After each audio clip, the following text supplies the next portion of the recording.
लिए चलेंगे दिल्ली की ओर, जहां राहुल गांधी संबोधित कर रहे हैं महारैली को। क्या कुछ कह रहे हैं, आइए देखते हैं। तब से देश में नफरत और क्रोध बढ़ता जा रहा है। सही है? आपको लग रहा है कि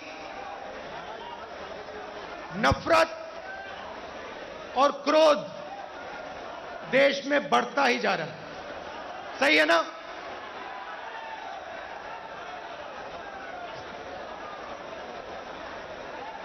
नफरत किसको होती है?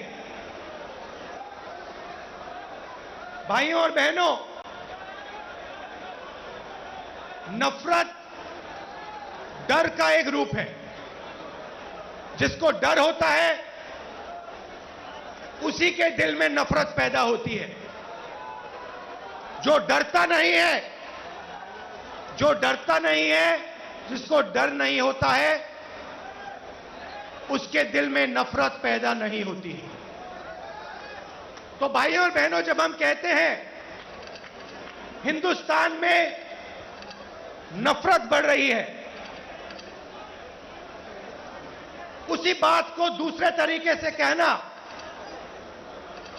कि हिंदुस्तान में डर बढ़ता जा रहा है। किस चीज का डर? भविष्य का डर, महंगाई का डर, बेरोजगारी का डर, यह बढ़ता जा रहा है। और इसके कारण हिंदुस्तान में नफरत बढ़ती जा रही है। और नफरत से क्या होता है? नफरत से लोग बढ़ते हैं, देश बढ़ता है और देश कमजोर होता है। बीजेपी और आरएसएस के नेता देश को बांटते हैं और जानबूझकर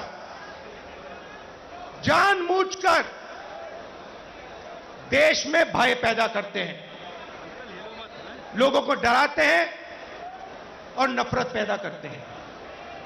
अब सवाल उठता है, ये किसके लिए करते हैं और क्यों करते हैं? फायदा इस डर का, इस नफरत का फायदा किसको मिल रहा है? भाइयों और बहनों, क्या इस डर का फायदा, नफरत का फायदा हिंदुस्तान के गरीब आदमी को मिल रहा है? पिछले 8 सालों में आप मुझे बता दीजिए, हिंदुस्तान के गरीब आदमी को, किसान को, मजदूर को, छोटे दुकानदार को नरेंद्र मोदी जी की सरकार ने क्या फायदा दिया?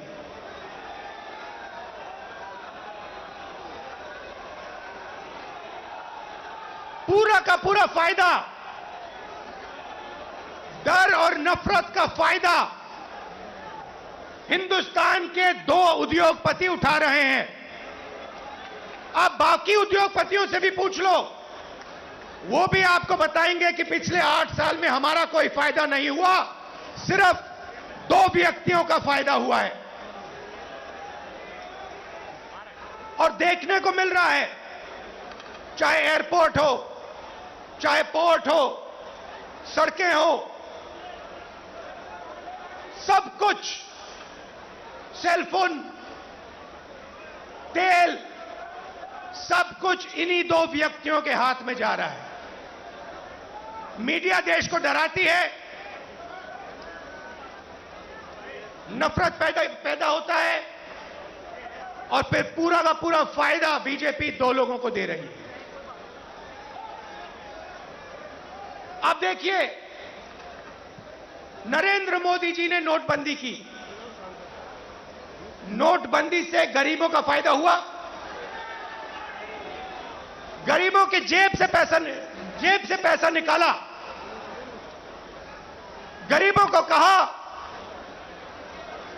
काले धन के खिलाफ लड़ाई है, और फिर कुछ ही महीनों बाद आपने देखा कि जो आपके जेब में से पैसा निकाला गया था, लाखों करोड़ रुपए, देश के सबसे बड़े उद्योगपतियों का कर्जा माफ किया गया। किसान का कर्जा माफ नहीं करेंगे किसान के खिलाफ 3 काले कानून लाएंगे। कहेंगे कि ये कानून किसानों के फायदे के लिए है। अगर किसानों के फायदे के लिए है तो फिर पूरे देश में किसान क्यों खड़ा है, सड़कों पे क्यों उतरा है और आपके खिलाफ क्यों खड़ा है? ये 3 कानून किसानों के लिए नहीं थे, ये 3 कानून उन्हीं 2 उद्योगपतियों के लिए थे। और हिंदुस्तान के किसान को यह बात एकदम समझ आ गई, इसलिए हिंदुस्तान का कानून, हिंदुस्तान का किसान सड़क पे आके खड़ा हो गया और उसने नरेंद्र मोदी जी को अपनी शक्ति दिखा दी। और जब नरेंद्र मोदी जी को पता लगा कि हिंदुस्तान के किसान की शक्ति मेरे खिलाफ खड़ी है,